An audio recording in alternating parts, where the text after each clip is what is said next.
School college আমাদের কি শেখায়? একটা ভালো চাকরি পেতে, তাই না? কিন্তু জীবনটা কিভাবে গড়তে হবে সেটা কি শেখায়? আজকে আমরা ঠিক সেই লেসনগুলো নিয়েই কথা বলবো, যা সাধারণত স্কুলে শেখানো হয় না। কিভাবে শুধু একটা জব না, বরং একটা মিনিংফুল লাইফ তৈরি করা যায়। স্ক্রিনে যে কথাটা দেখছেন এটাই কিন্তু আজকের আলোচনার একেবারে মূলে।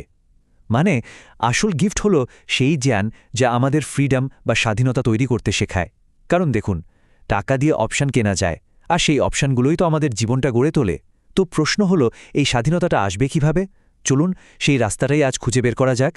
আমরা এই পুরো ব্যাপারটা বোঝার জন্য জীবনের এই লেসনগুলোকে মোটা দাগে ৩টা ভাগে ভাগ করেছি। প্রথমে আসবে ভিত্তি বা ফাউন্ডেশন, মানে আমাদের চরিত্র। এরপর দেখব আর্কিটেক্ট, মানে আমাদের সিদ্ধান্তগুলো যা দিয়ে জীবনটা গড়া হয়। আর ৩ নম্বরে থাকবে ব্লুপ্রিন্ট, মানে আমাদের মাইন্ডসেট বা মানসিকতা। আর একদম শেষে আমরা দেখব এই সব কিছু মিলিয়ে কিভাবে একটা সত্যিকারের সুন্দর, একটা রিচ লাইফ তৈরি করা যায়। যে কোনো বড় বিল্ডিং বানানোর আগে কি করতে হয়? তার ভিত্তিটা মজবুত করতে হয়, তাই না? জীবনের ক্ষেত্রেও ঠিক তাই। আর আমাদের প্রথম পিলারটা হলো ঠিক সেটাই, আমাদের চরিত্র। কারণ একটা শক্তপোক্ত চরিত্র না থাকলে জীবনের কোনো সাফল্যই কিন্তু বেশি দিন টেকে না। এমন কিছু জিনিস আছে যেগুলোতে কোনো কম্প্রোমাইজ চলে না। এগুলোকে বলতে পারেন পার্সোনাল ইন্টিগ্রিটির বেসিক রুল। যেমন সবসময় নিজের কথা রাখা, সম্মানটা বাড়ি থেকে শুরু করা, ভুল হলে সেটা মেনে নিয়ে ক্ষমা চাওয়ার মতো সাহস থাকা, আর হ্যাঁ, কখনো নিজের আত্মসম্মানকে ছোট হতে না দেওয়া। এই ব্যাপারগুলোই কিন্তু ঠিক করে দেয় যে একজন মানুষ হিসেবে আপনি কেমন, আর দুনিয়া আপনাকে কিভাবে দেখবে। এই স্লাইডটা একটা খুব জরুরি সত্যি কথা বলছে। ট্যালেন্ট থাকলেই সব হয় না, ডিসিপ্লিন বা শৃঙ্খলা তার চেয়েও অনেক বেশি শক্তিশালী। ভাবুন তো, দুনিয়াটা কিন্তু ট্যালেন্টেড কিন্তু ফেইল্ড মানুষে ভর্তি। কেন? কারণ তাদের ডিসিপ্লিন ছিল না। শুধু ট্যালেন্ট দিয়ে হয়তো শুরুটা ভালো করা যায়, কিন্তু লম্বা রেসে ঘোড়া হতে গেলে ডিসিপ্লিনের কোনো বিকল্প নেই। সম্মান জিনিসটা অনেকটা কাঁচের মতো। এটা গড়তে হয়তো বছরের পর বছর লেগে যায়, কিন্তু ভাঙতে জাস্ট একটা অসতর্ক মুহূর্তেই যথেষ্ট। এই কারণেই নিজের রেপুটেশন বা সম্মানকে কতটা সাবধানে আগলে রাখা উচিত তা আসলে ভাষায় প্রকাশ করা কঠিন। তো ফাউন্ডেশন তো হলো চরিত্র। এবার বাড়িটা বানাবে কে? আর্কিটেক্ট তো আপনি নিজেই। আর আপনার হাতে থাকা টুলস বা সরঞ্জামগুলো কি? সেগুলো হলো আপনার নেওয়া ছোট বড় প্রত্যেকটা সিদ্ধান্ত। তো চলুন দেখি কোন কোন জায়গায় এই সিদ্ধান্তগুলো সবচেয়ে বেশি ম্যাটার করে। দেখুন, আমাদের জীবনটা মূলত 4টা পিলারের ওপর দাঁড়িয়ে আছে: সময়, টাকা, স্বাস্থ্য আর সম্পর্ক। এই 4টা জায়গাতেই যদি আমরা ভেবেচিন্তে সিদ্ধান্ত নিতে পারি, তাহলেই কিন্তু একটা বড় পরিবর্তন আসে। চলেন একটা একটা করে এগুলো দেখা যাক। আচ্ছা, টাকা আর সময়ের মধ্যে কোনটা বেশি দামি? টাকা তো চলেও যায়, আবার কামানোও যায়, কিন্তু সময় একবার চলে গেলে সেটাকে আর কোনোভাবেই ফেরত আনা সম্ভব না। এই কারণে সময়কে বলা হয় সবচেয়ে দামি অ্যাসেট। নিজের সময়কে বাঁচানো মানে হলো ভবিষ্যতের জন্য সেরা ইনভেস্টমেন্টটা করা। না বলতে পারাটা একটা সুপার পাওয়ারের মতো। একটু ভেবে দেখুন, যখন আমরা এমন কোনো কিছুতে হ্যাঁ বলি যেটা আমাদের জন্য আসলে জরুরি না, তখন আমরা কি করি? আমরা আসলে আমাদের আসল লক্ষ্যগুলো থেকে সময় আর এনার্জি চুরি করি। তাই কোনোরকম গিল্ট ফিল না করে না বলতে শেখাটা ভীষণ ভীষণ জরুরি। টাকা আসলে কি? এটা কোনো ট্রফি না যে শোকেসে সাজিয়ে রাখতে হবে। টাকা হলো একটা টুল বা যন্ত্র, এমন একটা যন্ত্র যা আপনাকে স্বাধীনতা দেয়, অপশন দেয়। এটাকে লুক দেখানোর জন্য ব্যবহার করা বা নিজের যা নেই তা খরচ করে ধার করে ফেলা, এগুলো কিন্তু স্বাধীনতার ঠিক উল্টো দিকে নিয়ে যায়। একটা খুব সহজ কথা, কিন্তু আমরা প্রায়ই ভুলে যাই। হেলথ ইজ ওয়েলথ, মানে স্বাস্থ্যই আসল সম্পদ।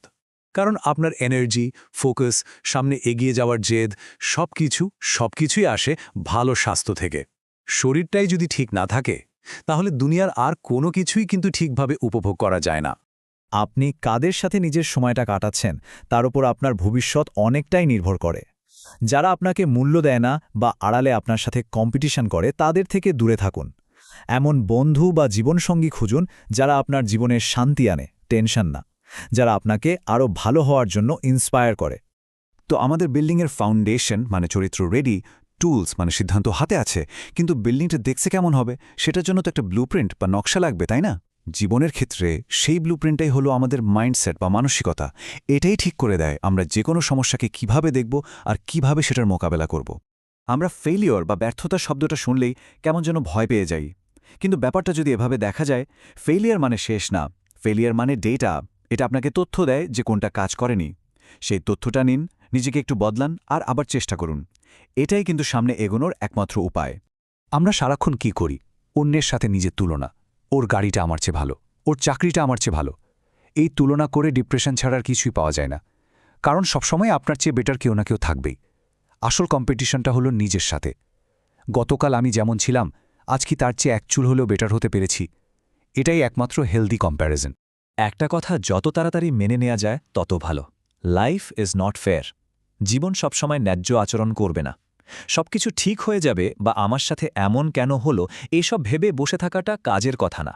যারা যে কোনো সিচুয়েশনের সাথে নিজেকে মানিয়ে নিতে পারে বা অ্যাডাপ্ট করতে পারে, সারভাইভ তারাই করে। আমাদের পার্সপেক্টিভ বা দৃষ্টিভঙ্গিটাই কিন্তু রিয়ালিটি তৈরি করে। 3টে জিনিস মাথায় রাখা খুব জরুরি। 1. যা আছে তার জন্য গ্রেটফুল বা কৃতজ্ঞ থাকা। দেখবেন জীবনটা হালকা লাগবে। 2.